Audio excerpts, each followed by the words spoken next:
Bonjour, aujourd'hui on est avec Flavien. Flavien, merci d'avoir accepté mon invitation. Merci à toi Sagid pour l'invite. Merci. Alors, petite première question, est-ce que tu peux nous dire qu'est-ce que tu fais dans 30 secondes? Écoute, moi c'est Flavien, je suis le fondateur de Beaumollé. Notre mission, c'est de changer le monde à coup de mollet. On part d'un constat très simple, c'est que 90 des chaussettes qui sont mises sur le marché, des chaussettes de sport, elles viennent de l'autre bout du globe.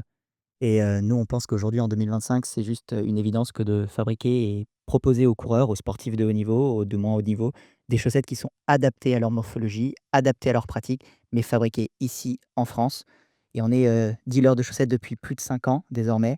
On équipe maintenant des athlètes de haut niveau comme Pierre-Ambroise Boss, mais aussi des coureurs du dimanche, des clubs, des courses. Et on s'épanouit comme ça depuis 5 ans. Waouh! Bah, j'avoue, j'ai testé les chaussettes et je peux vous dire que ça vaut le coup, hein, ça vaut le coup de tester les beaux mollets. C'est quand que tu as créé Beaux Mollets? Alors, tu as fait des études à TBS, c'est ça? Ouais, Ok, j'ai fait un bac technologique d'abord. ok. C'est ce qui rend, je pense mon parcours aussi quand même quelque part singulier. Uhum. J'ai toujours été attiré par le marketing, par les marques, par le commerce. Je suis fils de commerçant. J'ai vraiment baigné dans les cartons d'une réserve, alors pas tout le temps, mais en tout cas, voilà, j'ai grandi dans le magasin de mes parents et j'ai toujours eu ce goût du commerce. J'ai fait un bac technologique, j'ai fait une prépa technologique, j'ai passé les concours. Je me retrouve, ici à TBS Éducation à Toulouse. Je fais des études là-dedans et je suis passionné par tout ça, en fait, le marketing, les marques. C'est ce qui Hmm. m'a donné envie, en fait, à la sortie des études de me lancer dans le grand bain en tant que commerçant. Ok. Et il y avait quand même une histoire qui a fait que tu as lancé Beaux Mollets ou tu as voulu créer Beaux Mollets. Ouais, bah, il y avait toujours ce feu, cette Ouais. flamme d'entreprendre dans tous les cas. Hmm. J'avais envie de faire quelque chose et de le faire selon ma volonté et celle de mes clients et d'être vraiment propre, enfin, acteur de chacun de mes choix. Et j'ai l'opportunité, en fait, pendant mes études en école de commerce, de partir à l'étranger pendant 6 mois aux Philippines. Aux Philippines. Je vais aux Philippines, à Angat Bulacan, à 2 heures de Manille et je me retrouve dans une ONG où, je fais plein de choses que j'adore, à savoir, je me retrouve à découvrir le textile. J'ai toujours aimé ça, enfin, ça m'a toujours passionné de voir les fringues, les sapes, les peluches aussi et là-bas, en fait, je vends des peluches made in, Philippines. C'est une entreprise sociale dont l'intégralité des bénéfices sont reversés au TITA, donc aux femmes qui travaillent et qui fabriquent ces peluches. Et là-bas, en fait, je réalise ce que c'est la pollution plastique, la pauvreté, le manque d'impact aussi, de la part de toutes les autres marques qui sont environnantes, à notre activité chez cette petite marque de peluche. Et en rentrant en France, je me dis: «Waouh, il me reste 1 an à faire. Qu'est-ce que je veux faire? Pourquoi?» Et je me dis que je veux réunir le meilleur des 2 mondes, des 3 mondes. Moi, je suis passionné de sport, de course à pied. Mhm. À côté, j'adore le textile et ce que j'ai découvert là-bas, à savoir partir d'une bobine de fil, d'un tissu pour fabriquer des vêtements Ouais. et ben, je veux faire ça, mais le faire bien. Répondre à la question: «Qui fabrique les vêtements que tu as, sur le dos, sur Uhum. les pieds, sur les mollets?» Mais après, il y a une histoire entre les Philippines et la France. Ouais, bah, je suis rentré en France donc le projet ensuite on se dit: «OK, ben, OK, notre truc c'est on va lancer une marque, on va rassembler des coureurs qui veulent être engagés, qui veulent être fiers de ce qu'ils portent sur les pieds, sur les mollets». Hem, Maintenant vient la question de comment tu lances le projet. Tu veux fabriquer un produit textile, la chaussette, OK. Comment tu fais? Et là, la question, elle est assez vite répondue, mais on se dit: «Bah, on va fabriquer le plus proche de chez nous». Il se trouve qu'on tombe sur un atelier, situé à Limoges. Mhm. C'est une boîte familiale depuis 3 générations, c'est la même famille. De père en fils, ils se passent la boîte Donc, ils et font ils ont très bien leur job, quoi. et ils font très bien leur job. Ils accompagnent, enfin, ils bossent sur leur propre production, leur propre marque, en grande distribution pour leur marque et ils accompagnent d'autres marques. Le slip français, Ah oui, le des slip marques de français. luxe, et Beaumolet faisait en tout cas partie de ces, voilà, de ces petites marques aspirantes qui vient toquer à la porte et qui leur dit: «Est-ce que vous pouvez nous aider?» Et c'était quoi leur réponse? Ouais, ah, en vrai, il y a eu un marathon qui a été fait sur l'ensemble des ateliers qui se Ouais. trouvent en France parce que c'est un vrai challenge aujourd'hui de pouvoir lancer un projet textile en France. Les marques, voilà, c'est un vrai challenge pour une marque de trouver des Ouais. ateliers qui vous font confiance. Ouais. Il y en a beaucoup qui nous ont pas tendu, la main ou en tout cas qui n'ont pas ouvert la porte parce que trop de risques ou pas senti le projet suffisamment mature peut-être. En tout cas, voilà, l'atelier qu'on a trouvé, du côté de Limoges, eux, ils étaient plutôt partants pour nous accompagner. C'est un vrai investissement aujourd'hui pour les industriels, pour les marques, enfin les fabricants en France, d'accompagner des petites marques parce qu'on Ça va passer beaucoup de temps à bosser sur des produits. Le volume va pas être forcément au rendez-vous sur les premières années. Donc, c'est un vrai pari aussi pour eux, comme pour nous évidemment, puisque nous, on a mis toutes nos économies là-dedans. Mais en tout cas, ça a été le point de départ. Ouais. Et je pense qu'il y a aussi des réglementations pour les entreprises de textile en France, au niveau responsabilité et CO2, non? Oui, bah, Enfin, au niveau écologie. tu peux pas faire un la législation aujourd'hui en France, elle est beaucoup plus stricte en tout cas qu'en C'est Chine, sûr. Mmh. ou à l'autre bout du globe où aujourd'hui, tu as une certaine législation. Tu peux pas déverser les colorants, bah, dans la rivière, d'à côté. Enfin, tu c'est Exact. hyper encadré. Mmh. Aujourd'hui, on a la chance quand même d'avoir une réglementation qui est tellement stricte que les fabricants avec qui tu travailles en France sont forcément au plus haut niveau de la Ouais, réglementation de ce qui ouais. se fait en France, en Europe et dans le monde. Et moi, je voulais prendre un instant et dire bravo parce que en effet, il y a pas mal de marques qui se lancent et qui après, vont faire la production en Espagne ou en Portugal, ou dans d'autres pays. Et donc, en même temps pour vous, c'est made in France. Ouais, aujourd'hui, 100 de ce qu'on propose sur le Ouais. marché et sur la boutique beaumolet.com, c'est intégralement fabriqué en France parce que pour nous, c'était important de le faire en circuit court. Maintenant, moi, je stigmatiserai pas, tu vois, toutes les marques Mmh. et j'en ai connu, j'ai de très bons amis qui sont des Mmh. entrepreneurs dans le milieu du sport, de l'outdoor, qui fabriquent aussi en Espagne, au Portugal.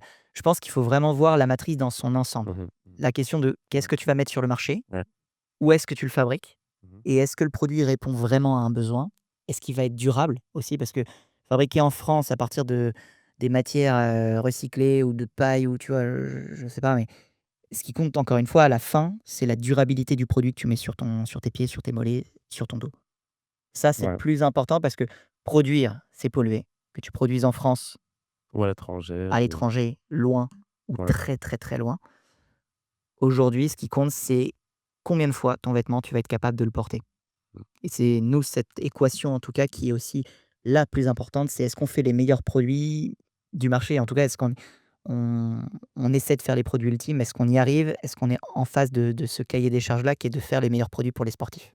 Alors ce feu de devenir un entrepreneur un jour, tu l'as gardé longtemps et comment tu as pris la décision finalement de se lancer et de lancer Beaumolet? Non, beh, comme je t'ai dit, je suis revenu en France, Ouais. après, 6 mois aux Philippines dans une ONG. J'ai juste réalisé à quel point c'était chouette d'avoir de l'impact, d'avoir un impact positif Mmh. tant humainement que Sur la société. sur la société. Ça m'a donné grave du sens et quand je suis revenu en France, j'ai vraiment voulu, résoudre cette, première équation interne de j'ai vu des choses aux Philippines qui étaient super chouettes dans cette ONG. Mmh. J'ai vu des choses aussi, moins chouettes comme la pollution plastique, les rivières qui sont juste trop dégueu et les industriels qui jettent sans être punis, sans être, enfin, sans responsabilité. Mais ça t'a Heu, permis de comprendre, Bah, ça, tu le ouais, comprends ouais. et toi, tu te dis: «Bah, ouais, de toute façon, tu sors des études, donc il faut que tu te lances, faut que tu crées de la valeur, de la richesse. Faut que tu te lances, ou dans une entreprise en tant que salarié ou dans l'entrepreneuriat, il faut faire un choix». Mmh. Et je sais pas, j'ai senti que c'était profondément le C'était bon moment. OK. Et parce que là, est-ce que tu encourages vraiment les jeunes de lancer, une marque mais qui est responsable? J'encourage vraiment les jeunes à se lancer Ouais, déjà, déjà. à être Faire acteur, le premier pas. à être acteur. Ouais.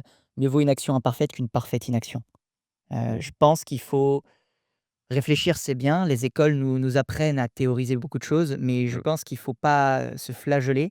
Encore une fois, le point le plus direct entre un point A et un point B, c'est la ligne droite. Donc si tu as envie d'entreprendre, quel qu'il soit, que Ouais. ce soit générateur de cash ou non, fais-le, quoi. Tu vois? Mmh. Que ce soit de créer un podcast comme ce que tu fais, que ce soit de créer des événements, que ce soit de créer une marque de sape, un logiciel, de la photo, peu importe.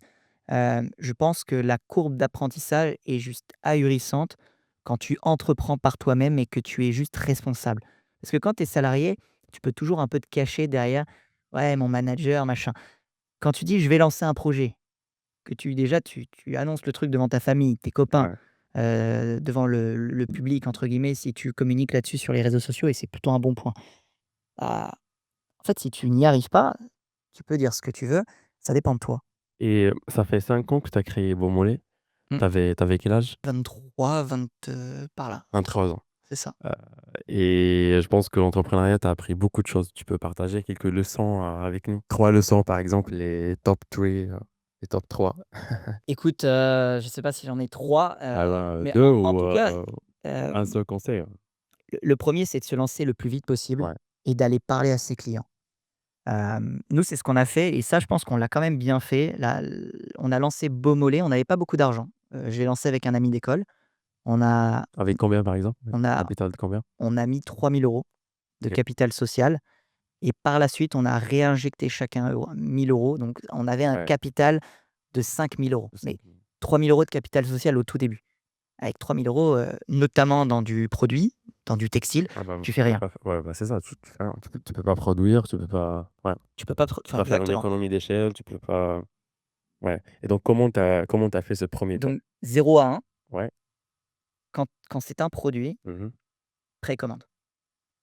Parce que c'est le meilleur moyen de pas, investir, 50 000 balles, parce qu'aujourd'hui pour lancer une marque textile, enfin moi mes concurrents, mes confrères avec qui je discute, ceux qui arrivent dans le marché, souvent ceux qui ont un peu de bouteille, ils arrivent, ils posent 50 000, 100 000, 200 000 € Ouais. pour racheter une boîte qui est déjà existante, Mmh. quand c'est des petites boîtes ou pour juste créer la boîte parce qu'il y a énormément de coûts. Quand tu pars de 0 à 1 et que tu es étudiant, bah, faut la jouer finement. Tu as ce qu'on appelle la précommande avec des campagnes comme, Ulule typiquement. Nous on a fait, comme Ulule, donc on a créé une communauté, dès le premier jour. On a documenté l'aventure entrepreneuriale. On a dit ce qu'on faisait chaque fois, les avancées, les échecs, les réussites. Ça nous a permis de construire une petite communauté, de générer de plus en plus d'engouement autour de notre projet Mmh. et on a lancé une précommande et cette précommande, elle nous a permis de financer le premier stock à produire. On a fait 25 000 € le premier mois de l'année, en fait, de vie de la boîte avec ces 30 jours de précommande. Waouh, Donc c'est précommande et ouais. risque minime parce qu'au final, tu bosses quoi? Tu bosses 6 mois, tu parles à des clients, tu vas rencontrer des fournisseurs, tu essaies de produire les meilleurs produits qui soient. Tu lances sur le marché, ça marche pas, peu importe, mais tu te seras vraiment responsabilisé. Tu auras appris trop de trucs parce que tu auras appris du marketing, de la production, de la finance. Enfin, tu auras eu une multitude de casquettes que tu Mmh. aurais jamais eu, à travers un CDI en l'espace de 6 mois. Donc tu as un apprentissage qui est condensé. Heu, le deuxième point, quand je dis parler à ses clients, c'est de vraiment parler à ses clients. Nous, je pense qu'on a C'est un très bon point ça. on a on a on a parlé à nos clients et on a su Ouais, créer une communauté, ouais. mais je pense qu'on avait déjà une et ça, c'était un peu mon erreur. J'étais très têtu sur, la place de l'éco-responsabilité dans le cadre De du ton idée, textile. tu protégeais, ton idée, ce qui est naturel pour enfin, au début. Alors j'ai assez rapidement dit l'idée, Ouais. c'était, on veut faire une marque de running qui sera fabriquée en France à partir de matières, techniques et ou recyclées Mmh. et ça sans concession. On a placé l'éco-responsabilité comme un levier de différenciation. Aujourd'hui, et ça on l'a pas vu venir, donc c'est un peu une erreur, mais un apprentissage, c'est de pas oublier que même si on est dans un monde qui change, même si, aujourd'hui il y a des sujets écologiques, l'écologie n'est pas un axe de différenciation. L'écologie, c'est un axe de réassurance. Mmh. En fait, le client, même dans les SAP, dans le textile, il t'achète pas parce que tu es fabriqué en France. Il y a une minorité évidemment, mais les grosses marques, elles répondent à un besoin. Tu fais les meilleurs produits, les meilleures chaussettes, les plus respirantes, les plus stylées, alors je vais t'acheter. Dans tous les cas, est-ce que c'est Oui. au bon prix? Et après la question c'est: «Ouais mais attends, c'est fabriqué où? C'est dégueu ou c'est pas dégueu?» Mmh. «Ah c'est dégueu», tu vois? Mais aujourd'hui des marques qui produisent de façon dégueu, elles vendent bien. Donc c'est-à-dire que le levier de performance, il est plus sur la qualité de ton offre, de ton produit, plus que de la façon de produire. Ça veut pas dire que c'est pas Ouais. important, mais nous, tu vois, le fait d'avoir changé de paradigme, enfin en tout cas de lecture de notre activité, on considère l'écologie comme un axe qui est essentiel pour nous. Produire bien, faire des bons produits, durables, mais Mais c'est pas la ouais. technicité et les bénéfices, c'est ce qui nous obsède aujourd'hui. Mmh. C'est pour ça qu'on collabore avec des athlètes de haut niveau désormais pour co-construire, plus encore qu'avant, l'intégralité de nos produits. Mmh. Et le troisième point, toujours dans l'idée de parler à ses clients parce que c'est là qu'on apprend le plus, quoi de mieux que de se confronter à son client, cible et de lui dire, «Voilà mon offre, est-ce que tu achètes?» Ouais. «Oui», «Non». Si oui, OK, on signe. Sinon, pourquoi? Mmh. Et il y a pas de c'est pas le moment. C'est trouver les raisons, les vraies raisons pour lesquelles on n'achète pas ton produit. Mmh. et ces vraies raisons pour lesquelles on t'achète pas sont des opportunités de grandir. C'est des difficultés ou des opportunités de grandir parce qu'on va te lister un à un les contraintes sur ton produit. Ah bah, j'aime pas la couleur, j'aime pas la technicité, j'aime pas le renfort, j'aime pas ci. Nous, c'est ce qu'on a fait et depuis qu'on le fait à grande échelle, d'être tout le temps en train de parler à nos clients, Mmh. que ce soit pour du B2C ou du B2B, et ben, on a une courbe d'apprentissage et une croissance qui est démultipliée. Oui. Je vois que c'est, à peu près 3000 coureurs aujourd'hui? Ouais, aujourd'hui, c'est faudrait que je Même mette un à jour. peu plus, je pense. Ouais, faut qu'on mette à jour le site, Ouais, c'est mais ça, ouais. aujourd'hui, on est à plus de 30 000 coureurs, en tout cas, qui ont été embarqués dans l'aventure, Beaumolet. 30 000. Ça dépend le prisme. En tout cas, on est à plus de 10 000 coureurs qui ont été engagés à travers des co-créations chez nous. C'est-à-dire qui ont participé à l'élaboration d'un produit en nous donnant leur avis et aujourd'hui, oui, en tout cas, on est à largement, plus de 30 000 coureurs qui ont été équipés par Beaumolet. À 30 000, donc bientôt, 100 000 et bientôt 1 000 000 de coureurs, vraiment, il faut prendre le temps pour applaudir, hein. C'est tout le mal, qu'on Ouais, se souhaite, mais il y a encore beaucoup de exactement. boulot. Il y a encore beaucoup de boulot et donc après ce premier pas, par exemple, là, on a trouvé le besoin, on a contacté les clients. C'est quoi, par exemple, là, on parlait avant de commencer le podcast et tu m'as dit qu'il y avait des erreurs, que tu as fait avant et cetera et donc si tu avais la chance de recréer Beaumolet, par exemple, en 2025, qu'est-ce que tu ferais différemment? Alors qu'est-ce que je ferais pas différemment? Je vais l'apprendre à l'envers. Déjà, qu'est-ce que je garderais en somme? Ouais, qu'est-ce que tu vas Déjà, garder qu'est-ce que je déjà? garde? Ouais. Ensuite, Heu, un beau produit, L'impact parce de que la marque. OK. Nous, aujourd'hui, ce qui peut nous si on arrive à faire ce qu'on veut faire, ce qui va nous sauver du fait de là où on n'est pas bon, s'il y a Mmh. un truc où on est bon, malgré nous, au final, on s'en est pas rendu compte. On a essayé de le théoriser au départ, mais c'est l'impact de la marque. Ouais. On sous-estime Mmh. l'importance du branding. Aujourd'hui, notre marque, elle s'appelle Beaumolet et ce qu'on remarque, c'est que par rapport aux autres marques du marché de chaussettes, on a un nom qui laisse personne indifférent, Mmh. qui fait sourire quand les gens comprennent le petit jeu de mots. Heu, ça crée une émotion Oui sans même avoir vu le fondateur, l'équipe, le produit. et c'est difficile de l'oublier, surtout. C'est et C'est il est mémorisable difficile de l'oublier, hein. et tu vois ça, on l'avait théo on se souvenait de nos cours de marketing, tu vois? Et ça, mine de rien, c'est une erreur. Si tu as pas la bonne Si marque, en tu fait, pas ouais. tu vas devoir faire un rebranding. Il faut pas être flageolé pour vendre, Mmh. mais en même temps, si tu es sur une approche B2C comme nous, faut pas sous-estimer l'impact d'avoir une bonne marque qui va te Complètement. faciliter parce que, encore une fois, le marketing et la communication, c'est le fait de répéter, répéter, répéter le message, la promesse Mmh. pour que ça rentre dans ta tête. Les meilleures marques, c'est les marques les plus fluides, les plus simples que tu arrives à Ouais, retenir et dont le jingle rentre dans ta tête. ouais. Bah, quand tu as un nom qui est un peu tiré par les cheveux, c'est compliqué. Nous, on voulait à tout prix que la marque, elle soit courte. Notre site, c'est beaumolet.com. Mmh. Donc, c'est simple, c'est mémorisable du fait du jeu de mots, c'est évocateur. On n'est pas très premier degré, on aurait pu s'appeler chaussettes running. Alors déjà, on n'aurait pas pu Ouais. le déposer, mais voilà. Mais il y a un jeu de mots, mais qui est quand même évocateur du secteur d'activité. Demain, on fait du running, du vélo, de la rando, c'est pas incohérent par rapport à la marque. Mmh. Donc il y a vraiment l'impact de la marque qui peut être une erreur si vous ne le faites pas et ça, on s'en est bien sorti. Et je pense que c'est le truc qui aujourd'hui nous tient, nous sauve un peu dans toutes les erreurs qu'on a pu faire à côté. Mmh. Hem À côté, je pense, c'est d'avoir sous-estimé, ouais, le fait de pas parler à tes clients dès le début. Si c'était à refaire, je parlerais d'autant plus à mes clients et j'en appellerais. Je ferais beaucoup Mmh. de coups de téléphone dans tous les sens pour parler à mes clients à froid, ça c'est certain. Et puis pour le troisième, j'aurais mis un peu plus de structure. Mmh. C'est-à-dire que j'ai beaucoup trop bootstrappé avec des fichiers Excel trop longtemps. Mmh. Je pense qu'il ne faut pas être flageolé à chercher les outils parfaits pour t'aider parce que les outils, ça reste des moyens. Mais depuis qu'on a implémenté autre chose qu'un fichier Excel comme CRM, heu, en fait, ça me facilite toute ma vie d'entrepreneur sur la Ouais. gestion comptable, administrative, commerciale. Je suis 10 fois plus efficace depuis qu'on a implémenté un outil. Mmh.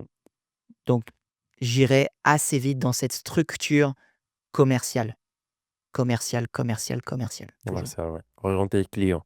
Ouais, ça, je pense que ton conseil veut dire qu'il faut sortir de son bureau, son petit bureau et aller voir les clients, aller les rencontrer et c'est ça, enfin, je pense que c'est ça ton conseil. Mmh. Ouais. Et est-ce qu'il y avait des parce que ça fait 5 ans, donc j'imagine qu'il y avait des périodes où tu doutais de ce projet ou de toi, de toi-même, par exemple? Tu dis: «Est-ce que je suis capable à porter cette idée?» parce que, moi je pense, enfin c'est très ambitieux, c'est un très beau produit, c'est bien fait. D'ailleurs je le porte, hein. Je sais pas si si vous pouvez le voir, mais je porte des chaussettes, Beaumolet et donc je pense que voilà, est-ce qu'il y avait des étapes dans ta vie dès que tu as commencé Beaumolet, dès que tu as commencé l'entrepreneuriat où, tu as douté toi-même, tes compétences et ce que tu peux faire et comment tu as réagi face à ça? Je pense que le doute fait partie intégrante de l'aventure entrepreneuriale parce que à chaque fois que tu te confrontes au marché, à chaque fois que tu te confrontes à une opportunité de grandir, si on te dit non, c'est une opportunité de grandir. Donc comme on veut grandir, on se met au maximum en dehors de notre zone de confort. On va voir les clients, les petits, les gros, et on essaie de voir pourquoi on n'arrive pas à grandir. Mmh. Donc on est constamment en train de se dire: «Waouh, OK, ça on ne sait pas faire. Est-ce qu'on peut y aller? Est-ce qu'on peut y arriver? Est-ce qu'on peut progresser? Est-ce qu'on peut faire ce que le client nous demande à cet endroit-là?» Mmh. Hem, c'est juste un challenge de dingue. Tu peux me répéter ta question? En plus, j'ai une C'était, ouais, par rapport à 5 ans, tu vois? Tu as passé 5 ans en tant qu'entrepreneur après tes études et donc est-ce qu'il y avait des moments où tu faillis, tout arrêter? Est-ce qu'il y avait des moments de doute? Est-ce qu'il y avait des chutes, en gros? Ouais, je pense que tu as plein de micro-chutes en tout cas. Voilà, pour Oui, recadrer le truc, c'est c'est ça. que tu as plein de micro-chutes au quotidien, ça c'est une évidence. À chaque fois que tu te confrontes, à ton client et que tu essaies de grossir. Après il y a la vie d'une boîte, tu vois? Heu, 2 ans après le lancement de Beaumolet, on décide avec mon associé de se séparer, 2 ans après. 2 ans après. Là se pose Donc la question. séparer, ça veut dire que, Séparation, genre ça comme pose d'autres un questions par rapport à statut de entreprise, ouais, par rapport au tu te sépares, ouais, je sais pas. tu as à peu près 50-50 chacun, Ouais, qu'est-ce qui se passe? ouais. Si tu Est-ce que tu arrêtes la boîte? Est-ce que tu continues? Si tu continues, ça veut dire que tu dois racheter les parts. Si tu dois racheter les parts, à quel prix? Quel prix? Quel prix tu es prêt à mettre là-dedans alors que tu Sinon tu changes le as nom pas ou pris tu encore changes, 1 € de ta boîte, tu vois? ouais. Aussi, hem, donc du doute à ce Raconte-nous moment-là. ce moment-là. Dis-nous en plus, en détail. Waouh, bah, j'ai créé une marque avec mon pote d'école. Oui, On s'est mis en coloc. OK. Donc pour te dresser le truc de qu'il faut pas faire. À la Silicon Valley quoi, genre, Ouais, tu es ouais, mais il faut pas être isolé, tu vois? Aujourd'hui, quand tu es une petite boîte, il faut que tu parles de ton produit tout le temps à l'extérieur, pas à l'intérieur. Parce qu'à l'intérieur, tu ouais, sais que tu es motivé et on s'est pas assez vite ouvert aux autres, tu vois? Aux autres, aux projets, à la concurrence, aux confrères, heu et je pense qu'on a perdu du temps à ce niveau-là en étant isolé et donc on est hyper isolé, on est entre nous, on est 2, on vit en coloc, on travaille de chez nous, donc on mmh, travaille pas à l'extérieur, tu vois? Et la croissance, elle est pas au rendez-vous, tu vois? Deuxième année, on fait la première année, on fait 50 000 € de chiffre d'affaires. La deuxième année, on fait 50 000 alors qu'on a bossé 2 fois plus, on a sorti 3 fois plus de ouais. produits. Ça commence un peu à se tendre au niveau de nos relations, tu vois? Et à un moment donné, on se dit: «Bah» Ah donc ça a affecté votre relation et ouais, c'est ouais, OK. ouais, ça bah, ouais, ouais, parce que c'est plus facile de quand tout va bien. Ouais, c'est plus Quand facile. Ouais, ouais. je vais pas directement lier le bonheur entre est-ce que ta boîte va bien, est-ce que l'entrepreneur va bien, mais en tout cas, quand la boîte pèche, c'est compliqué, tu vois? Derrière de se dire: «Putain, on se la donne» et du coup, on se dit que c'est quand même mieux pour préserver notre amitié de séparer, évidemment de la coloc, tu vois? Enfin, d'arrêter la coloc et aussi J'imagine que c'était pas facile, là.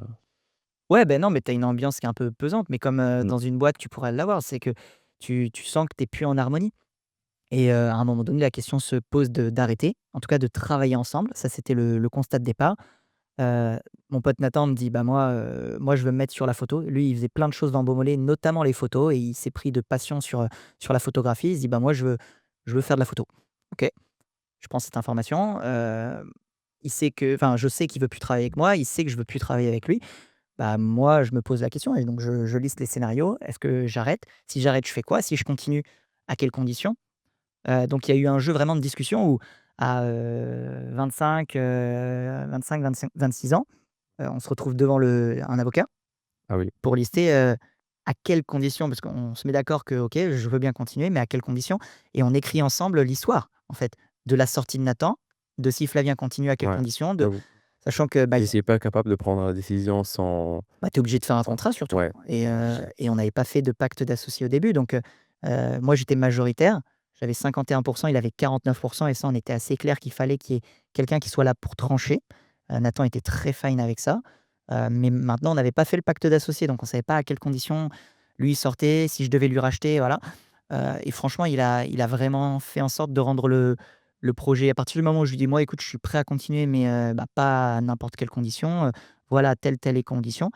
Heu, Lui m'a donné un peu ses conditions à lui et il a facilité le truc pour que je rachète ses parts, Mmh. et que je sois pas, avec un boulet non plus pour relancer, Oui. une activité, un pivot derrière, une réorganisation parce que je passe de 2 à 1 en fait. On passe de 2 à 1 donc tu as 50 de tes ressources Ouais. qui disparaissent, donc tu dois repenser toute ta manière de travailler. Et donc tu penses que business et amitié, c'est 2 choses différentes? Moi, je pense qu'il y a pas de règle, Ouais. Ouais, il y a pas de règle j'ai pas parce la qu'on science-info sur voit le que coup. des ouais, ouais, Je parce pense qu'on qu'il voit y a que des business, réussissent entre couples ou ouais, entre potes ou entre, il y a de tout. oui. Ce qu'il faut, c'est d'être hyper clair sur le contrat moral. Ce qu'on n'a pas fait, mais ça a bien fini franchement, Mmh. je veux dire aujourd'hui on est encore en bons termes donc tu vois? Ça peut finir plus mal que ça. Oui. Il y a de tout. Une chose est sûre, il faut être au clair sur le contrat. Pourquoi on s'associe? Qui est le numéro un? Qui est le numéro 2? Sans parler d'ego, qui porte la responsabilité? Qui est le plus Qui responsable? prend la décision? Exactement, qui doit trancher? Qui de l'autre côté? Enfin, qui fait quoi? C'est quoi Et l'objectif de ouais. chiffre d'affaires? Quelle décision, par exemple? Heu, Si on doit trancher sur, décision budgétaire et tout, qui prend la décision? Qui voilà, qui tranche? C'est quoi l'ambition de la boîte? Est-ce qu'on est raccord? Est-ce qu'on veut faire tous les 2 une énorme boîte, une moyenne boîte, une toute petite boîte? Est-ce qu'on veut travailler à 2 ou on veut travailler à 100? Mmh. Si on atteint l'objectif, OK, très bien. En général, il y a pas trop de problèmes quand les choses vont bien. Mais si D'accord. on n'atteint pas l'objectif la première année, qu'est-ce qu'on fait? Si on n'atteint pas la deuxième année, à quelles conditions on arrête? Mmh. Et aujourd'hui, quand il y a des entrepreneurs qui me contactent, tu vois? Et qu'on voilà, on discute. S'il y a des associés, je leur dis: «Les gars, qui est le numéro un, qui est le numéro 2? À quelles conditions vous avancez? Quelles conditions vous vous arrêtez? Est-ce que c'est un sujet de cash? Est-ce que c'est un sujet de déménagement, d'emménagement, Mmh. d'opportunités professionnelles tiers?»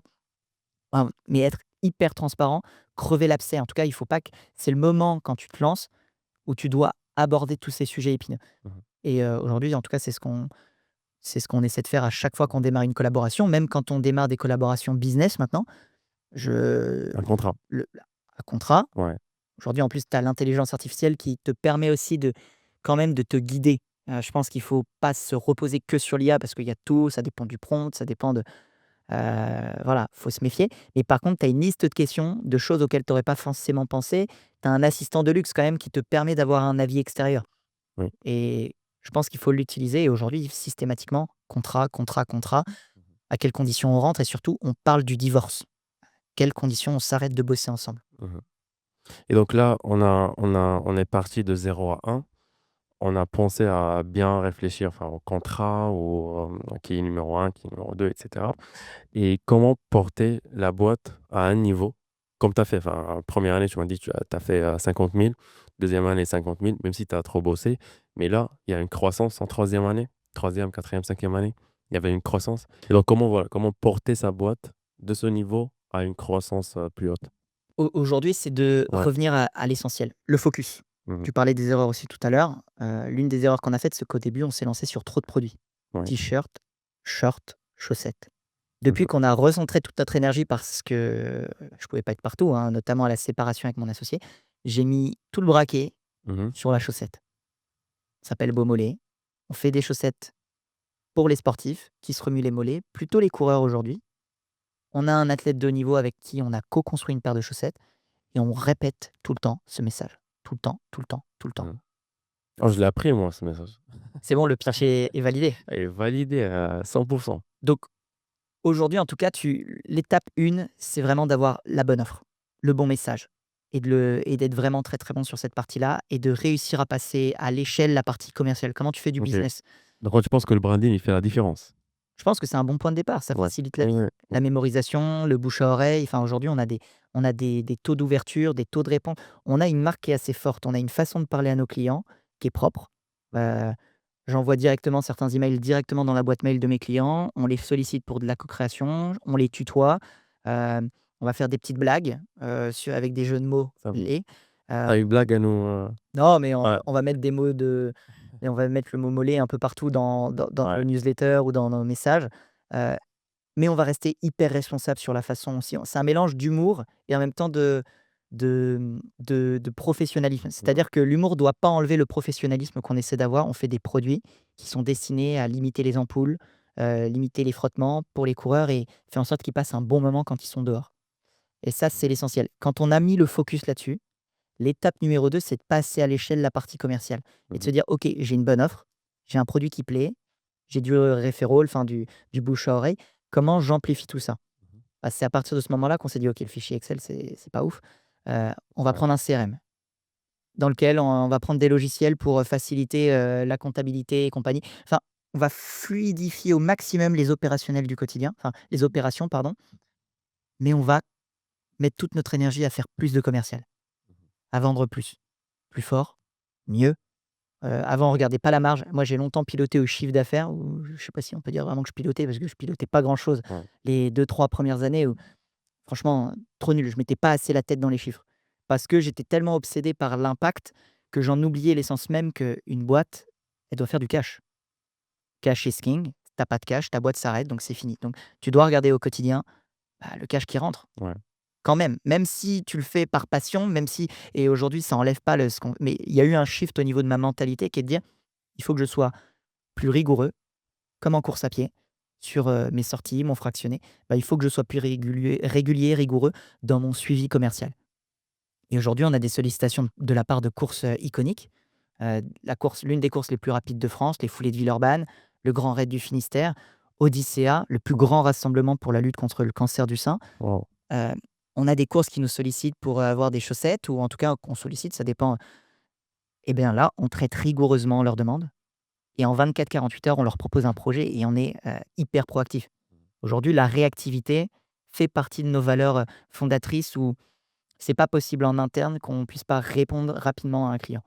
Et quand on le fait pas, je peux te dire que c'est pas enfin voilà, on se remet énormément en question pour être beaucoup plus rapide. Et depuis qu'on suit, chacune de nos demandes, qu'on les relance mieux, qu'on est beaucoup plus à l'écoute sur l'offre et qu'on a retravaillé notre offre, notre prix, ben, ça se passe un peu mieux. Ouais, ça fait tu confirmes ce statement, c'est que la vente, c'est la solution de tous les problèmes pour une startup?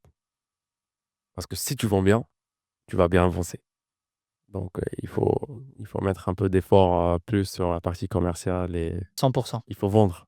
Il faut vendre. Et ça doit être la seule priorité de jusqu'à franchement, jusqu'à 100 000 balles. Pour commencer, je parle. Pour commencer oui, oui, pour commencer, Tu dois trouver ton produit ou ton service oui, et tu dois réussir à le pousser. à le pousser, ouais. Un seul produit, un seul service. Mmh.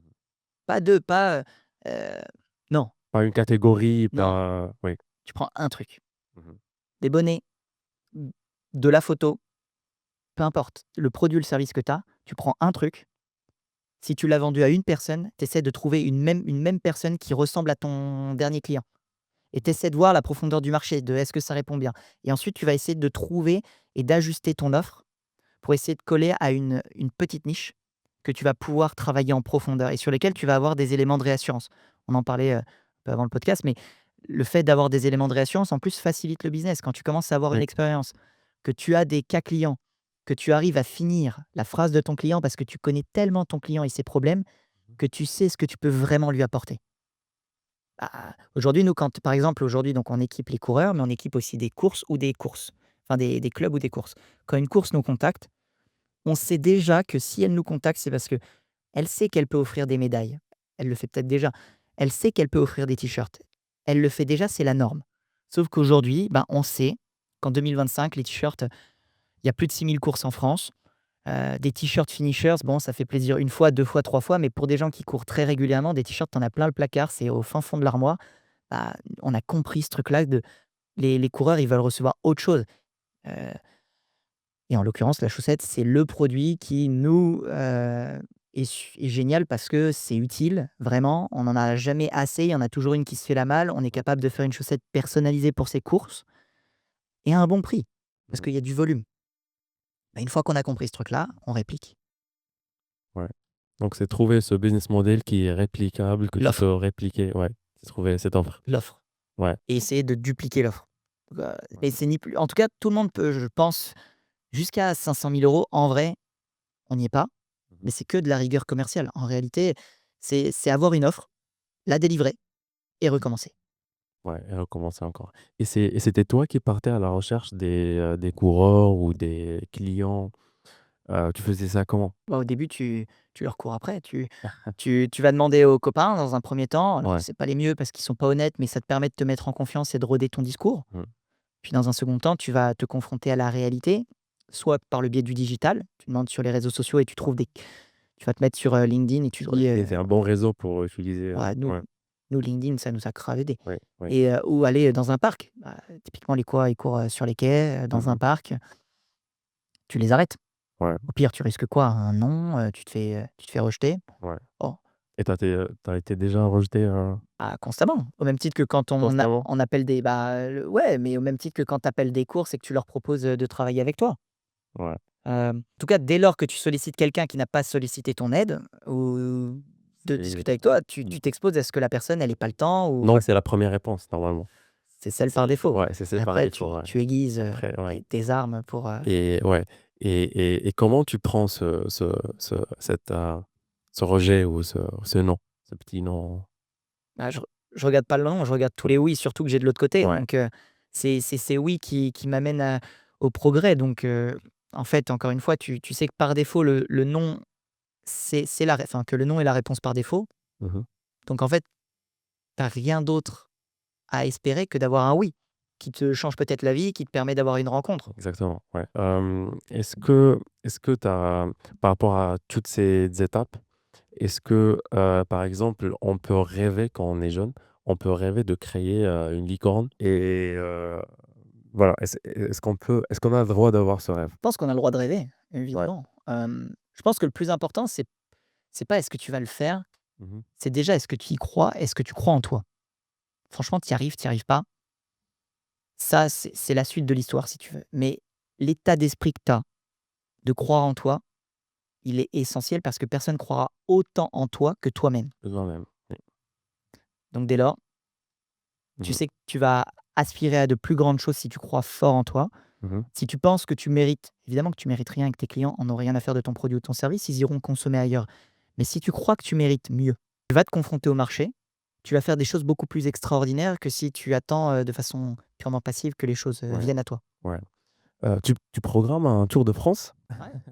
Bah, dis-nous, ouais, comment tu comptes faire ça en chaussettes et Ah, quand même pas, non, non, mais en tout cas, on s'est rendu compte, au fil du temps, mais Mmh mh.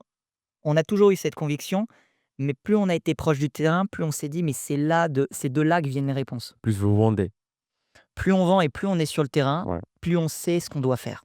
ouais, c'est vrai, Donc au c'est début, vrai. on a beaucoup intellectualisé: «C'est quoi Ouais. notre offre? Machin, truc» et en fait, il y a rien de mieux que tu fais un produit ou un service, tu vas voir ton client, tu dis: «Est-ce que tu le veux?» Il te dit: «Non», tu demandes pourquoi, Ouais, ouais. voilà et nous, on a fait ça, on a vraiment tout noté dans un calepin de pourquoi ils veulent pas nous acheter les gens. Mmh. Typiquement, on allait voir les magasins. On leur dit: «Bah, achetez nos chaussettes». «Ouais, mais c'est fait en France». «Ouais, mais telle marque, elle est faite en France». «OK, donc ça suffit pas». Mmh. «Ouais, mais on est hyper léger». «Ouais, mais machin, il y a ça». Ouais. Donc en fait, à force de tout lister, tu notes toutes les Mmh mh. contraintes, tu notes des solutions et on a toujours gardé ce fil rouge et depuis qu'on l'a amplifié, notamment avec du terrain, du vrai terrain, pas le digital, parce que je trouve que tu perçois beaucoup plus le digital est un moyen, c'est chouette, mais le physique, la rencontre physique est beaucoup plus impactante parce que tu cernes d'autres choses. Des sensations, des feedbacks, où les gens vont avoir beaucoup plus le temps que par le biais du digital et donc on a testé le marathon de Paris pour se présenter, on a fait La Réunion, on a fait du terrain en fait depuis le Des stands des stands aussi. exactement pardon, des stands où on vend des chaussettes sur des événements et punaise, je me dis: «On aurait dû faire ça encore plus tôt», Encore plus tôt. mais c'est les clients qui nous disent ce qu'ils attendent de notre marque. Ouais. On sait Donc pourquoi ils nous achètent, pourquoi ils nous achètent pas, ce qu'ils aimeraient, ce qu'on fait pas. Ça nous donne la roadmap produit, tu vois? Donc, exactement. c'est ça donne de la clarté mentale. Donc oui, Ouais. on part sur un tour de France où on va aller, faire, des grandes villes iconiques sur lesquelles on a nos meilleurs clients, le plus de clients et on va aller faire des courses iconiques à côté de ça, pour justement aller à leur rencontre, Ouais. continuer de diffuser et dealer de la chaussette. Donc, ouais, c'est le programme en tout cas qu'on a commencé en début 2025 et qu'on va continuer, sur le deuxième semestre. OK et donc vous alors c'est 1 an, un Tour de France en 1 an, c'est ça? Oui, bah, après c'est plus pour la C'est symbolique. En plus en OK. réalité, je pense que C'est juste que Bah, là, enfin, on a donné des grandes dates et on va donner rendez-vous à nos clients, mais je pense que ça fera partie intégrante de mmh, notre développement. C'est pas le meilleur moyen, si tu veux, parce que ça coûte de se déplacer et c'est beaucoup d'énergie, exactement. mais c'est un jeu à somme nulle où entre, faire de la pub sur les réseaux sociaux ou, l'apprentissage d'être sur le terrain, même si en réalité tu gagnes pas de temps, Mmh. tu vends de la chaussette, enfin ça s'équilibre, mais tu as un apprentissage terrain qui est tellement fort que ça vaut le coup d'être toujours connecté au Ouais. terrain. Et comment en effet, comment choisir sa niche? Parce que là, je pense que je trouve que c'est le fit parfait parce que je pense qu'un coureur, il doit y avoir une chaussette. Enfin, on peut pas imaginer un coureur sans chaussettes. Et alors, s'il achète pas des chaussettes Beaumolet, bah, pourquoi? Parce qu'il préfère, je sais pas, une autre marque. Pourquoi il préfère cette autre marque? Donc vraiment, vous aviez cette discussion et avec, la niche parfaite. Donc comment vous avez défini, la niche, en fait? On sait aujourd'hui a posteriori qu'il faut une niche parce que ça permet de concentrer tous tes efforts de communication, tous tes Mmh. efforts commerciaux, parce que ça permet d'imprimer ta marque et de commencer à te faire une image de marque. Mmh. Nous, j'aimerais te dire le contraire. Nous, on est parti justement de façon défocus. On a commencé par des t-shirts, des shorts et des chaussettes. Du coup, la marque Beaumolet sur un t-shirt ou un short, tu pourrais dire: «Mais est-ce que c'était vraiment pertinent?» Tu vois, on s'est un peu cassé les dents et c'est juste qu'au moment de racheter les parts de mon associé, moi, c'est un peu le la contrainte de dire: «OK, si je continue tout seul, comment je peux abattre le même travail?» alors que mon associé était à temps plein surtout sur la partie produit. Comment je peux abattre son travail Et ton travail en plus. en et mon travail en plus? Donc elle la niche, elle s'est imposée à nous et d'évidence, on voyait bien que la marque, elle plaisait. Elle se mémorisait bien, elle était super chouette. Tout le monde nous faisait vraiment des petites phrases là-dessus. C'est sympa, ça se mémorise bien, c'est chouette et Ouais. donc ben, naturellement, tu reprends de la hauteur, tu te dis: «C'est juste une évidence il faut se recentrer». Si on se recentre sur quoi? Bah, un peu par la force des choses, la Mmh. chaussette, mais au fond, on le savait. C'est juste qu'on n'avait pas le courage et on pensait que c'était plus ambitieux de faire, t-shirt, short, chaussettes, leggings, brassière. Enfin, on avait commencé à bosser sur beaucoup de produits. On avait vraiment Trop bien. di lâché beaucoup de ressources là-dessus, mais au final, c'est pas, un manque d'ambition que de faire que des chaussettes. Ce qui est ambitieux, c'est vraiment de choisir De faire les meilleures de chaussettes. faire les meilleures chaussettes, exactement. Ouais. Et de, voilà, et de produire un meilleur produit. Donc, est-ce que, tu as, bah, déjà on peut montrer les chaussettes parce qu'on a ici 2 exemples et je pense qu'il y a une version qui peut être personnalisée aussi. Je commence par cette version. C'est une version qui peut être, personnalisée, c'est ça? Ici? Ouais, Ouais. ouais, C'était donc je pense que c'était parmi les premiers designs. ouais, ce design, on l'a co-créé avec Pierre-Ambroise Boss qui est, champion du monde d'athlétisme, qu'on a vraiment réussi à emmener dans l'aventure avec nous et c'est vraiment une belle chance. Donc on a co-construit une chaussette ultra légère, moins de 20 grammes, anti-ampoule, Ouais, anti-frottement et avec une petite touche d'esthétique qui est un peu ouais. la petite touche, Beaumolet. Et voilà, on a Couleur de France. aux couleurs, effectivement avec un petit liseré bleu, blanc, rouge. Exactement. Mais voilà, on a trouvé en tout cas, je pense aujourd'hui notre image de marque Mmh. et on pousse dans ce sens-là aujourd'hui, avec plusieurs types de produits, plusieurs offres. Dans les mains, tu as aussi voilà, une chaussette qu'on a co-créée avec 2 500 coureuses en début d'année. Hem, Cette chaussette, elle est juste dingue. C'est la première chaussette qui est entièrement pensée Hein, hein. pour la morphologie féminine, pour aller faire quelques kilomètres. Tu peux m'en dire plus? Ah écoute, en vrai, en fait, on est parti d'un constat, c'est que les chaussettes hautes conviennent pas notamment, à l'intégralité de la communauté des runners et des runneuses. Aujourd'hui, il y a beaucoup de néo-coureurs qui sont plutôt des femmes Mmh. et quand on regardait les avis négatifs, on a plus de 600 avis sur le site, on en est très fiers, mais quand on regardait le top, enfin, on doit avoir, 1 ou 2-3 de d'avis négatifs. On regardait ces avis négatifs sur quoi ils portaient Mmh. et la plupart du temps, dans notre cas, tu vois, typiquement, il y avait un sujet sur le serrage de la chaussette. Une chaussette Oui, le haute serrage. sert un peu plus qu'une chaussette basse. Postulat de base, facile. Ce qu'on s'est rendu compte, c'est que cette chaussette qui serre le mollet féminin, parce que les femmes se plaignaient souvent de ça chez nous, Mmh. on a remarqué en allant sur les sites de nos concurrents que c'était quelque chose qui revenait assez souvent. Les femmes, elles étaient assez frustrées de finalement pas avoir des chaussettes qui soient 100 adaptées à leur morphologie. Donc on s'est dit: «Bah, on va les emmener dans l'aventure, on va discuter avec elles». Ça fait 2 ans en vrai qu'on a commencé à discuter avec elles de façon qualitative puis une façon un peu plus quantitative pour confirmer qu'on allait vraiment bien dans la direction en début d'année. Et en fait, on s'est rendu compte que c'était juste, en fait, une évidence. Bah, les femmes, elles préfèrent plutôt les chaussettes basses, mais elles veulent quand même une chaussette qui soit esthétique et surtout un max de confort. Et aujourd'hui, ben, l'équation, elle n'était pas vraiment dans ce sens-là, donc on a essayé de faire en tout cas la chaussette parfaite pour Ouais. mesdames.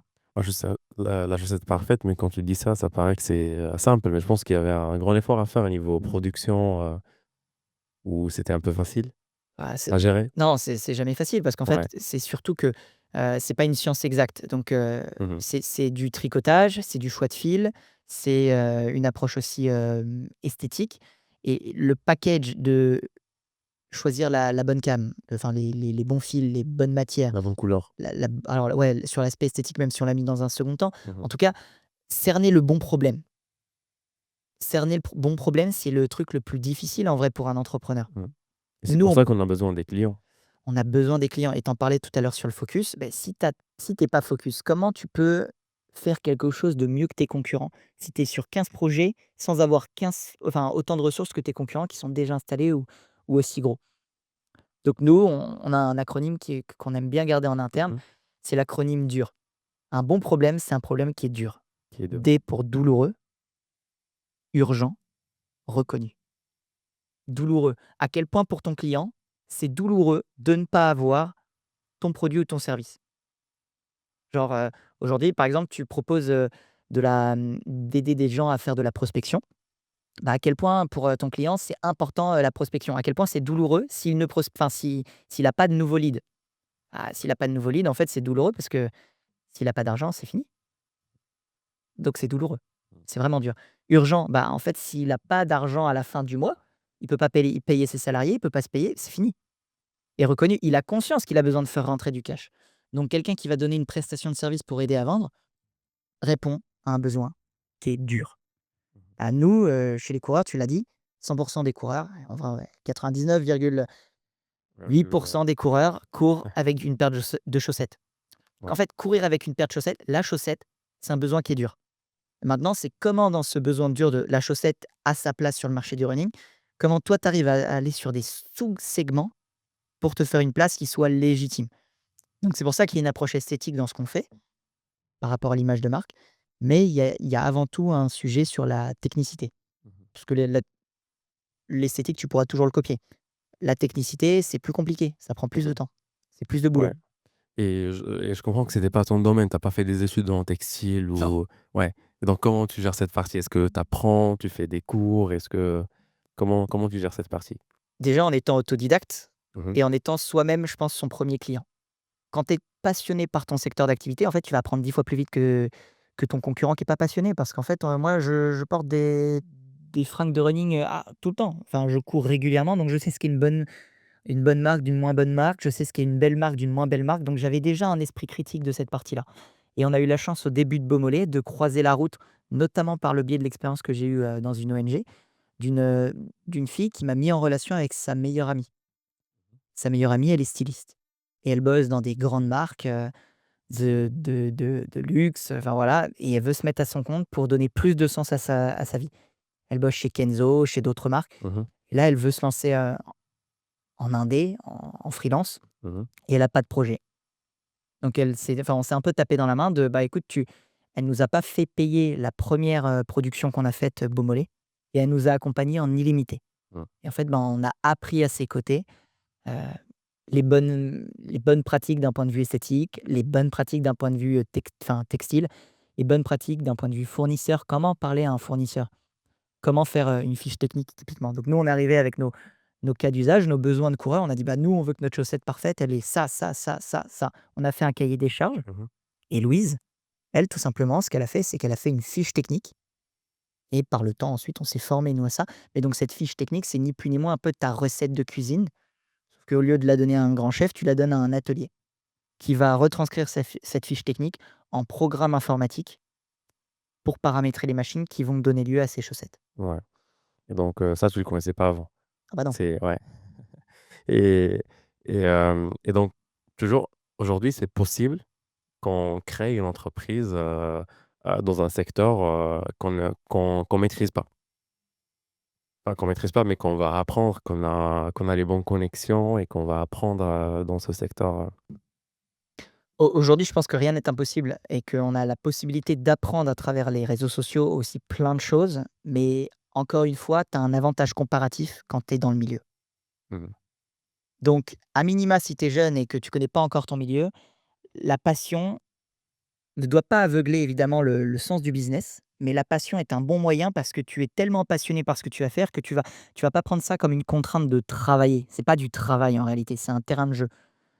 Et dans ce cas-là, c'est pas mal. Mais par rapport à quelqu'un qui est déjà dans le secteur d'activité, qui change de boîte, qui arrive avec 100 000 € et les bons contacts, lui, il va avoir un sacré avantage comparatif. Mmh. Donc c'est pas peine perdue, mais tu vois, il faut pas moi, je crois pas trop à ce truc d'aller dans un monde où tu as une opportunité. Tout le monde parle de l'IA en ce moment. Faire de l'IA parce que le mot IA est à la mode, je crois que c'est une mauvaise idée parce que, heu, si toi tu te dis que c'est une bonne idée, c'est-à-dire que tout le monde s'est dit avant toi aussi que c'était une bonne idée. Mmh. Au même titre que nous, quand on a eu une idée, c'est très bien que nos idées, elles sont pas vraiment révolutionnaires. Enfin, on est suffisamment nombreux sur terre pour se dire qu'il y a forcément quelqu'un qui a déjà eu l'idée que tu as eue. Donc le succès, il va se trouver dans autre chose, la qualité de l'exécution. Et la qualité de l'exécution, elle s'achète, en tout cas, il y a 3 leviers là-dessus. Tu as la connaissance que tu as, personnelle, le cash et l'humain. La connaissance personnelle, bon, bah, si tu es jeune, c'est un peu plus compliqué, donc il va falloir que tu apprennes très, très vite. Donc il va falloir que tu sois passionné, que tu fasses pas ça juste parce que tu es sur tes heures de boulot. Le cash, parce que quand tu as du cash, tu achètes ton manque de connaissances en allant chercher de l'expertise. Et 3, l'humain, parce que, bah, un mec qui a et c'est lié aussi au cash, mais quand tu as une équipe de 2, quand tu es solo fondeur versus quand tu es 2, quand tu es 3, ou quand tu as une équipe de 20 personnes et qu'une boîte est déjà installée avec une équipe de R&D, une équipe de marketing, une équipe commerciale, vont risquent d'aller beaucoup plus vite que toi. Mmh. D'où la question du focus. C'est que c'est perdu d'avance. C'est pas pour faire mais c'est juste de dire en fait, si tu te focuses pas, si tu as une bataille sur un marché qui est concurrentiel, nous on est sur un marché très concurrentiel, la chaussette, c'est pas comme, tu vois, tes photographes, tu as ta touche. Des photographes, il y en a toujours eu, c'est comme le coiffeur, il y en a partout et pour autant, il y en a à Mmh. chaque coin de rue. Sur des métiers, où il y a du produit, il faut capitaliser là-dessus, tu vois? Sur ce Mmh. truc de qu'est-ce qui va te différencier vraiment? Parce que si le marché il est saturé, il va falloir que tu exécutes très, très fort. Ouais, et arrêtez de dire que l'IA, c'est la différenciation ou c'est l'écologie ou c'est, Ouais. des choses comme ça. Enfin, L'IA, c'est un moyen. c'est que des mots à tendance et que ouais, et bah, par exemple, je peux expliquer ton exemple là, très, enfin, simplement. C'est que, par exemple, tu as 100 d'énergie et tu vas distribuer cette énergie sur, 5, éléments différents. Bah, tu auras 20 pour chaque élément ou pour chaque, sujet. Alors que si tu as un focus que sur un seul sujet, tu as toute ton énergie de 100 qui part à un seul sujet. Donc, tu peux aller plus rapidement que si tu as 5 sujets en parallèle, Tu as tout dit. Aujourd'hui, nous, on utilise une petite extension qui s'appelle Toggle, qui permet de traquer ton temps Mmh. et tout ce qui se traque, tout ce qui se mesure, s'améliore. Si tu mesures pas, Ouais. tu peux pas améliorer les choses. J'ai traqué comment je travaillais dans une semaine. Mmh. Aujourd'hui, mon rôle fait que je touche tellement de choses qu'en fait, je fais tout, mais je fais rien. Ouais. Alors, on progresse, tu vois? Et aujourd'hui, on est 2 à temps plein avec une équipe de freelance qui est juste top. Mais on est en train de faire en sorte que chaque levier opérationnel soit bien huilé et que je me dédouane de certaines tâches qui sont à faible valeur ajoutée pour la boîte. Mmh. J'ai longtemps fait les colis, moi-même, pendant plus de 3 ans. En réalité, c'est une perte de temps. Vaut mieux recruter quelqu'un pour le faire et le faire monter en compétence pour qu'il fasse Ouais, d'autres choses par la suite. et aussi Mais ça va te coûter, mais tu vas en fait, pouvoir, vendre plus. bah, ouais, exactement. Moi, un coup de fil peut changer la trajectoire, le mois en cours de ma boîte. Mmh. Donc aujourd'hui, on regarde sur les 50, 60 heures que je fais à la semaine, punaise, le commercial ne pèse même pas 20 de ce qu'on fait et tous les gens avec qui je traite, ça va au bout. Enfin, en tout cas, il y a une bonne énergie, on bosse bien et on trouve les bons clients. On a vraiment un bon alignement là-dessus. Mmh. Bah, il faut passer plus de temps sur le commercial. Tu veux faire grossir ta boîte, passe du temps sur le commercial et tant que tu as pas, 25, 30, 40, 50 jusqu'à 500 000 €, je pense qu'il faut que même moi, aujourd'hui, on n'est pas encore à ce niveau-là, Mais il faut que j'enlève tout ce qui est superflu pour ça. Et aujourd'hui, donc j'ai une nouvelle associée dans l'aventure, Mmh. Mathilde, et aujourd'hui, c'est aussi grâce à elle que qu'on passe des caps et que je continue Beaumolet parce que je pense que sinon j'aurais arrêté, parce que j'avais pas envie de continuer trop longtemps tout seul l'aventure, qui reprend tout ce que moi j'avais au début, à savoir, bah, le produit, le marketing, la compta, qui reprend quelques corps de métier pour me permettre de, moi, me laisser sur la partie commerciale. Mmh. Et Ouais, ça change tout. ça change tout et ça change tout et je pense que tu as évoqué un point très, très important, c'est le point de priorité et pour un entrepreneur, je pense qu'il y a pas de plus, crucial, de plus important.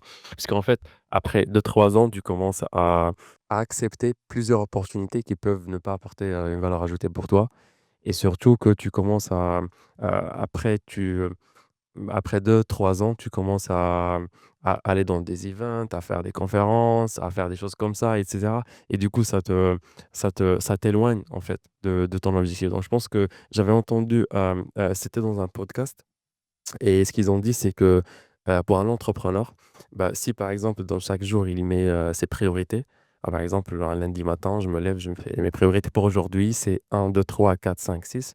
Bah, je pense pour ce jour, pour, ce lundi, bah, il doit faire juste la première parce que la première ça va être la plus importante et je pense que dans ce cas, ça va être, la partie commerciale et tout le reste, c'est des éléments qui sont pas importants, mais qui, en même temps, qui influencent, ton quotidien et même si ça influence pas physiquement, mais mentalement, ça peut prendre beaucoup d'énergie. Focus. Ouais, D'où, au début, moi, j'avais des to-do list, ça prenait une page. C'était ouais, une feuille une à page. 4 Bah, là, ouais et plein de micro-tâches. et je pense que tu finissais pas Bon, alors déjà, je les finissais pas, ouais, jamais. ouais, jamais. Sentiment de frustration de ne pas faire, Mais si tu assez. ouais, mais si tu prenais juste la première tâche que tu as fait dans cette liste, Il faut regarder les grosses masses. ouais, Il faut se dire: «Quel est le truc qui va m'apporter le plus?»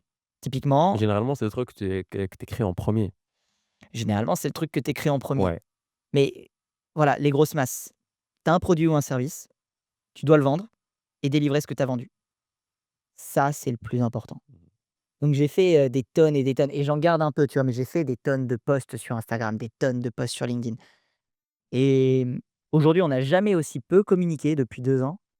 On n'a jamais fait autant de chiffres parce que, même si c'est pas encore parfait, on a recentré. Mmh. On a recentré toute notre énergie sur vendre, délivrer, vendre, délivrer. Il y a un focus le matin, un focus l'après-midi ou un fo mais on fonctionne par grosse masse. Je sais que moi heu et on est en train d'épurer, d'enlever tout ce qui est superflu, donc on optimise là en ce moment même la logistique, la compta, le produit. Je suis en train de lâcher le produit parce qu'aujourd'hui je vends, sur la partie B2B, parce qu'il y a la partie B2C, la partie B2B. Mais le B2C, je m'en occupe plus, quasiment plus. C'est Mathilde qui a tout repris et d'un point de vue grosse masse, aujourd'hui, on est à 70-30 où, Mmh. on est diversifié parce qu'aujourd'hui, les entreprises qui nous contactent ou les clubs ou les courses qui nous contactent, c'est parce qu'on existe en tant que marque en B2C.